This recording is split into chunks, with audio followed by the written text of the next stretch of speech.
The sleek hum of electric engines filled the air as Elon Musk's private vehicle pulled up to a modest building in a quiet town.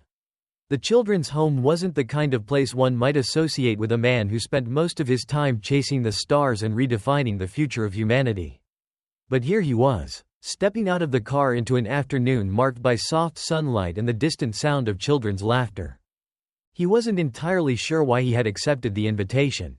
His inbox was a fortress of unread emails, packed with requests for his attention. He had seen this one, a simple, heartfelt message, several times before deciding to respond. The head of the home had written humbly, explaining their plight, dwindling resources, a growing number of children needing help, and the difficulty of keeping hope alive.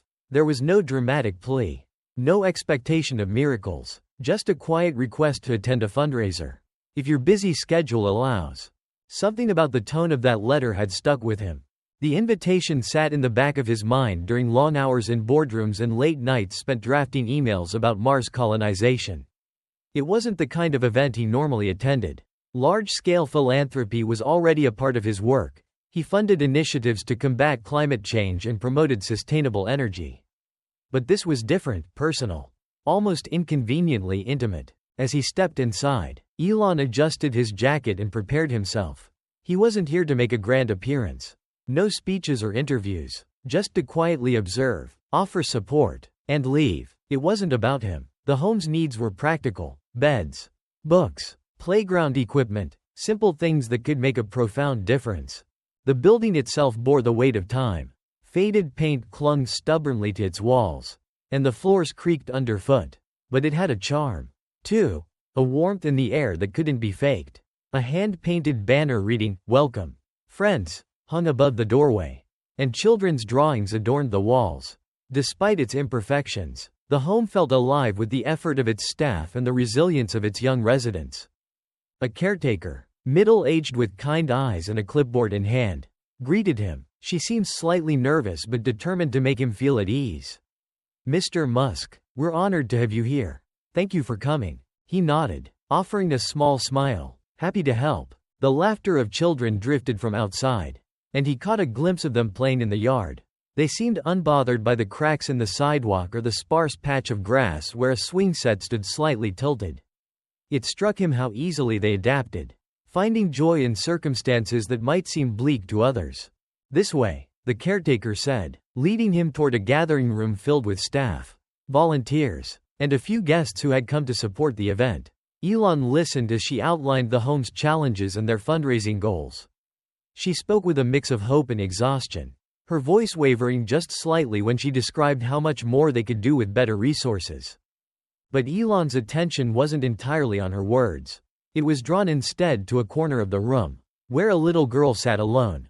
The girl was impossibly small, no more than 3 years old, with short, curly hair that framed her face like a halo. She sat cross-legged on the floor, cradling a stuffed bear. Her bright, watchful eyes followed the movement around her, though she made no effort to join the other children. Instead, she held the bear close, as if it were her only anchor in an uncertain world. "That's Maya," the caretaker said quietly, noticing his gaze. "She's one of our newest arrivals. She's still adjusting." "Adjusting?" Elon echoed. The caretaker hesitated, glancing at the little girl with a softness that suggested she'd seen far too many children in Maya's position. Her family couldn't take care of her. She was abandoned a few months ago. Poor thing. The word abandoned hung heavy in the air. Elon found himself unable to look away from the child.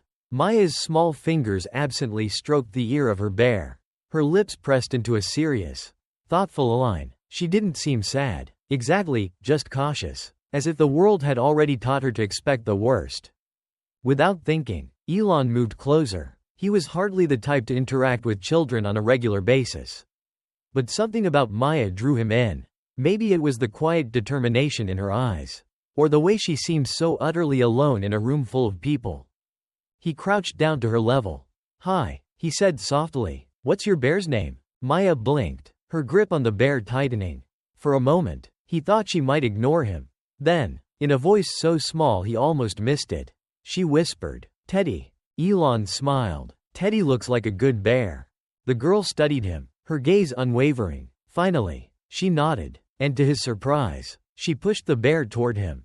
He accepted it carefully, cradling it with an exaggerated seriousness that earned the faintest hint of a smile from her. "I'll take good care of Teddy," he promised. Handing the bear back, Maya clutched it to her chest, her fingers brushing against his for just a moment. It was such a simple interaction, but it left him unexpectedly moved. For someone so small, so guarded, to extend even a tiny bit of trust, it felt significant. He realized then that he wasn't just here to write a check and leave. He wanted to understand what these children needed, not just in terms of material things, but in the ways that truly mattered. Elon stayed crouched near Maya for a moment longer, letting the silence between them settle. She didn't speak again, but she didn't pull away either. Her big eyes tracked his every movement, as if weighing whether he was someone she could trust. The caretaker's voice broke his focus, pulling his attention back. "She doesn't usually open up like that," the caretaker said softly, almost in awe. "It's remarkable." Elon glanced at Maya, who had now shifted slightly, keeping Teddy firmly against her chest but inching just a little closer to him. "What's her story?" he asked, standing to his full height and motioning for the caretaker to lead him a bit away so as not to overwhelm the child. The caretaker sighed, her expression clouding with emotion. "Maya came to us about 3 months ago. Her family, well, they were struggling, financially, emotionally. It's not an uncommon situation. They had no stable income, no extended support network. When social services got involved, it became clear they couldn't care for her anymore. So, they left her." "Left her?" Elon repeated, his voice quieter now. The words hit him harder than he expected. "She was found in a park," the caretaker explained, her voice tinged with sadness. "Sitting on a bench, clutching that bear. They didn't leave a note. No way to contact them. Just disappeared." Elon's chest tightened. It wasn't difficult to imagine the kind of desperation that would lead someone to such a decision. But that didn't make it any easier to accept. Maya's tiny figure, so quiet and unassuming, took on a new weight in his mind. She wasn't just shy or cautious, she was a child trying to make sense of a world that had already let her down in unimaginable ways. "Has she adjusted?" he asked, though he suspected he already knew the answer. "She's trying," the caretaker replied. "She doesn't cry as much anymore. But she doesn't play with the other kids much either. It's like she's waiting for something, or someone, to come back for her." The words lingered in Elon's mind as he looked back toward Maya. She was still sitting where he'd left her, her small body curled protectively around Teddy.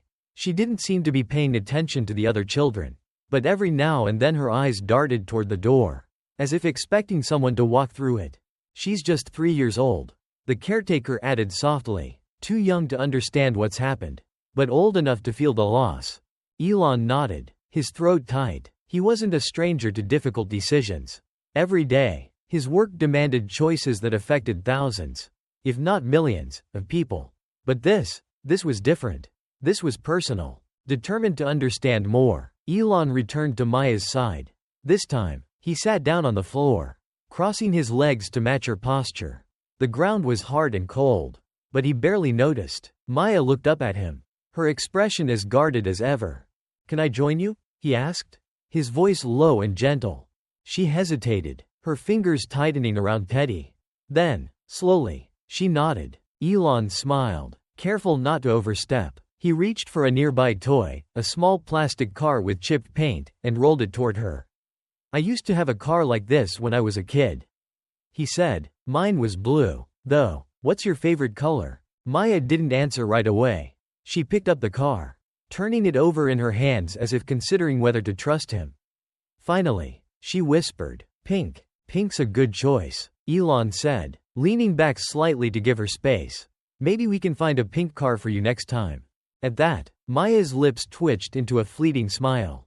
It was small, but it was there, and Elon felt an unexpected warmth spread through his chest. He wasn't sure why he cared so much about earning her trust. But he did. Perhaps it was because he saw something of himself in her, a quiet resilience, a determination to hold on to the little she had left. As the minutes passed, Maya grew bolder. She handed him a toy block, then another, as if testing his patience. Each time, he accepted them with mock seriousness, stacking them into a precarious tower that eventually toppled over. The sound of her giggle, a soft, high-pitched sound was the most rewarding thing he'd heard all day. Over the next hour, Elon found himself pulled deeper into Maya's world. She led him from toy to toy, her small hand occasionally brushing his arm as she grew more comfortable. At one point, she tugged him toward a dollhouse in the corner of the room. The house was old and worn, its paint peeling and several pieces missing. But Maya didn't seem to mind. "This is their house," she said quietly, arranging a family of mismatched dolls inside. "Mama, Papa, baby." Elon knelt beside her, watching as she moved the dolls around with deliberate care. The Mama doll was missing an arm, and the Papa had a cracked face. But Maya treated them as if they were perfect. "Where do they sleep?" he asked, trying to keep his voice light. Maya pointed to an empty room on the top floor. "Here, but they don't have beds." Elon felt a pang in his chest.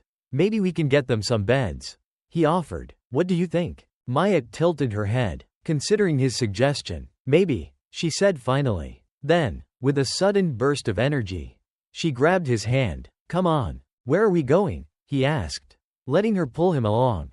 "To the tea party," she announced, dragging him toward a small table where several other stuffed animals were seated.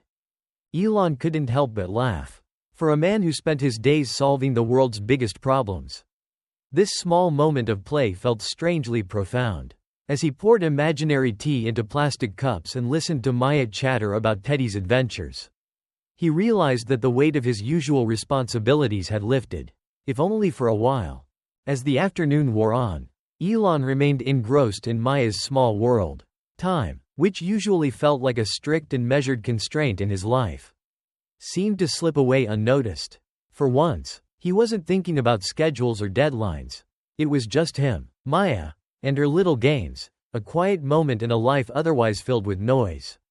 Eventually, the staff announced story time. The children were ushered into a large circle on the carpet, and the caretaker selected a book to read aloud. Elon, not wanting to break the spell of his connection with Maya, joined them. He settled himself on the floor, and Maya immediately curled up beside him, her tiny frame leaning against his side. Teddy was clutched tightly in her arms.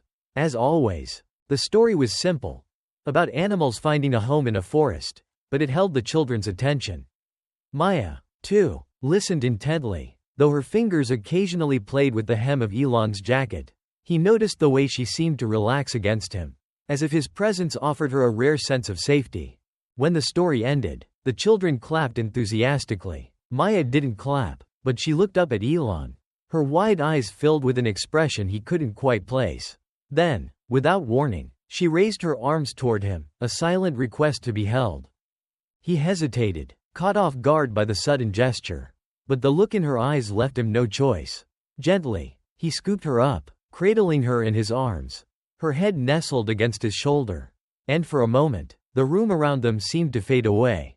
Then, she whispered it. "Stay." The word was so soft that for a moment, he wasn't sure he'd heard her correctly. But then she said it again, her tiny voice carrying a weight far beyond her years. "Stay," she repeated, clinging to him like he was the only solid thing in her world. Elon's chest tightened. He swallowed hard, struggling to find a response. How could he explain to this little girl that he couldn't stay? That his life was filled with responsibilities and obligations that would take him far away from this small, quiet place? He wasn't equipped to be the person she needed, not in the way she wanted. He faltered, unsure of what to say. Instead, he hugged her a little closer, his hand resting gently on her back. "Maya?" She pulled back slightly, her big eyes searching his face. "You're nice," she said, as if that alone could convince him. The simplicity of her words struck him deeply. For Maya, it wasn't about money or fame or anything else that defined his life. It was about kindness, about the way he'd sat with her and played her games and made her feel, for just a little while, like she wasn't alone. The end of the fundraiser came too quickly. As the guests began to leave, Elon knew it was time for him to go, too. But the thought of saying goodbye to Maya felt impossibly heavy. She had been so guarded when he arrived, but now she followed him everywhere, her small fingers occasionally slipping into his hand as if to make sure he didn't disappear. When the moment finally came, he knelt down to her level, looking into her wide, serious eyes. "I have to go now," he said gently. Maya frowned, clutching Teddy tighter. "Why? It's hard to explain," he admitted, "but you have so many friends here. And the caretakers, they're amazing. They'll take good care of you." She shook her head, her curls bouncing slightly. "Don't go." Elon felt his throat tighten. He reached out, brushing a stray curl away from her face.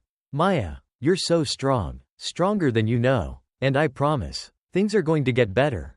She didn't respond, her gaze dropping to the floor. For a moment, he thought she might cry. But instead, she turned and ran to a nearby chair, climbing into it with Teddy clutched against her chest. She didn't look back at him. The weight of the moment stayed with him as he walked to the door. The caretaker thanked him profusely. But he barely heard her. His mind was still on Maya, on her whispered plea and the way her small arms had clung to him. The drive back to his hotel was silent. Elon stared out the window, the scenery blurring past as his mind raced. He thought about Maya's story, about all the children in the home who needed more than just toys or books or beds. They needed stability. They needed people who would stay. That night, as he sat in his hotel room, he drafted an email to his team. It wasn't a press release or a strategic business proposal, it was a personal request. He outlined a plan to make a significant donation to the children's home. One that would cover not only the immediate needs but also provide long-term support for the children. He didn't want any fanfare or recognition. This wasn't about him. It was about Maya. And all the other children like her who deserved a chance at a better life. 2 weeks later, the children's home received the donation. It arrived quietly, without any mention of Elon's name. But its impact was immediate. Repairs began on the building, starting with the creaking floors and peeling paint. New toys and books were delivered, along with colorful furniture and supplies for a playground. Maya, too, began to change. With the home's new resources, the staff had more time to focus on each child's individual needs. Slowly but surely, Maya started to open up to the other children. She began joining their games, her laughter ringing out more often. One day, a new dollhouse arrived, a gift from the donation. It was beautifully crafted, with no chipped paint or missing pieces. When Maya saw it, her face lit up with a joy the staff hadn't seen before. She immediately invited 2 other children to play with her, introducing them to the Mama and Papa dolls as if they were old friends. Back in his world of rockets and electric cars, Elon carried the memory of Maya with him. He continued his philanthropic efforts, quietly funding initiatives to support children's homes and foster care programs across the country. But he also made an effort to stay more present in his personal life, finding moments of connection amidst the chaos of his work. Occasionally, he would think about Maya, wondering how she was doing. He knew he couldn't be a constant presence in her life, but he hoped that, in some small way, he had made a difference. Months turned into a year. And though Elon's life continued at its usual relentless pace, his experience at the children's home had planted a seed that wouldn't stop growing. What started as a single, anonymous donation expanded into a larger initiative, one that sought to address the root causes of why children like Maya ended up in such vulnerable situations. He quietly assembled a small team of experts, social workers, educators, and community leaders, to create programs aimed at supporting struggling families before they reached a breaking point. He called it the Maya Initiative, inspired by the little girl who had shown him the power of trust and vulnerability. The initiative focused on offering financial aid, mental health resources, and job training to parents in need. It also aimed to create safer and better funded environments for children who had already been displaced. Elon refused to attach his name to the project publicly. This wasn't about his legacy but about building something that could truly last. Meanwhile, life at the children's home had transformed. The new renovations, toys, and supplies were only part of the change. The staff, bolstered by increased funding, could dedicate more time and attention to each child, ensuring that no one felt left behind. Maya, once a quiet and withdrawn girl, had blossomed in ways no one had expected. She started talking more, laughing more, and even helping younger children who arrived at the home. Her bond with Teddy remained strong. But now he wasn't her only companion. She had friends, and for the first time, she was learning to trust the adults around her. One day, during a particularly sunny afternoon, the home received an unexpected visitor. A young couple, looking to adopt, had come for a tour. They were warm and gentle, and the way they interacted with the children immediately put the staff at ease. When they met Maya, she was sitting in the corner of the room, arranging a tea party for Teddy and her friends. The woman crouched down to Maya's level, smiling softly. "Is this Teddy's tea party?" she asked. Maya looked up, her eyes narrowing slightly in suspicion. But there was something about the woman's voice, a kind, soothing tone, that made her pause. Slowly, she nodded. "May I join?" the woman asked. Maya glanced at Teddy, as if seeking his approval, before finally pushing a small plastic cup toward the woman. "Okay," she said quietly. Over the next few weeks, the couple visited often, spending time with Maya and the other children. Each time, Maya grew a little more comfortable around them, her walls lowering bit by bit. The staff noticed the change, and though they didn't want to get their hopes up too soon, they couldn't help but feel that this might be the beginning of something special.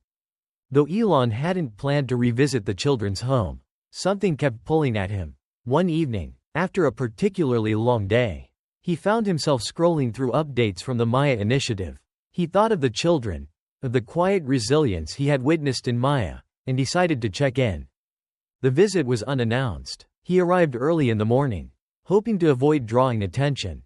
The home looked brighter than he remembered, the fresh paint gleaming in the sunlight. A new playground stood in the yard, and the sound of children's laughter filled the air. The caretaker greeted him warmly, though she was clearly surprised. "Mr. Musk, it's so good to see you." He waved her formality away. "Just Elon," he said. "How's everything going?" She beamed. "Thanks to the donation, everything's changed. The kids are happier, healthier." And Maya, her voice softened. "She's doing so well." At the mention of her name, Elon's chest tightened. "Can I see her?" The caretaker hesitated, then nodded. "She's in the garden." "But, Mr. Musk," Elon, she corrected herself. "There's something you should know. She might not remember you." He nodded, understanding. It had been over a year. To a child as young as Maya, a year could feel like a lifetime. He found her sitting on the grass, Teddy by her side as she played with a small group of children. She was different now. Her curls had grown longer, her face rounder with the fullness of good health. But what struck him most was her smile. It was wide and genuine, a far cry from the cautious expressions he remembered. He didn't approach her. Instead, he stood at a distance, watching as she laughed and ran with the other children. For the first time, he felt certain that she was going to be okay. A month later, the children's home held a small celebration. Maya had been officially adopted by the couple who had visited her tea party. The staff was overjoyed, though there was a bitter sweetness to saying goodbye to a child they had grown to love so deeply. On the day of her departure, Maya packed her belongings into a small bag. Teddy, of course, was the first thing to go in. As she walked toward the door, hand in hand with her new parents, she paused. Turning back, she ran to the caretaker and hugged her tightly. "Thank you," she whispered. The caretaker blinked back tears, stroking Maya's curls. "Be happy, sweetheart." Maya nodded, her eyes bright with a mix of excitement and nervousness. She waved to the other children as she left, her new family guiding her toward a car waiting outside. For the first time in her life, she was going home. The news of Maya's adoption reached Elon through a quiet email from the caretaker. He read it late one night, sitting in his office with the city lights stretching out below him. The email included a photo of Maya with her new family, her smile as radiant as the sun. He leaned back in his chair, letting the image linger in his mind. For all his achievements, for all the groundbreaking work he had done, this felt like one of the most meaningful outcomes he had ever been a part of. Not because it was grand or revolutionary, but because it was human. Maya's whispered plea still echoed in his mind, "Stay." And though he hadn't stayed in the way she had asked, he realized now that he had stayed in her life in the only way he could, by giving her the tools to find happiness, trust, and love again. As he stared out at the night sky, a quiet thought crossed his mind. Sometimes, the most profound changes come not from rockets or electric cars, but from the simple act of being present for someone who needs you. Years later, Elon received another letter. This one was handwritten, the penmanship uneven but unmistakably heartfelt. "Dear Mr. Musk, thank you for helping me when I was little. I have a family now, and I'm really happy. Teddy is happy too. I hope you are happy. Love, Maya." Elon smiled, folding the letter carefully and placing it in a drawer. Then, he looked out the window at the stars above. For all his dreams of exploring other worlds, he realized that sometimes, the most important work was done right here, on this one. And for the first time in a long while, he felt completely at peace.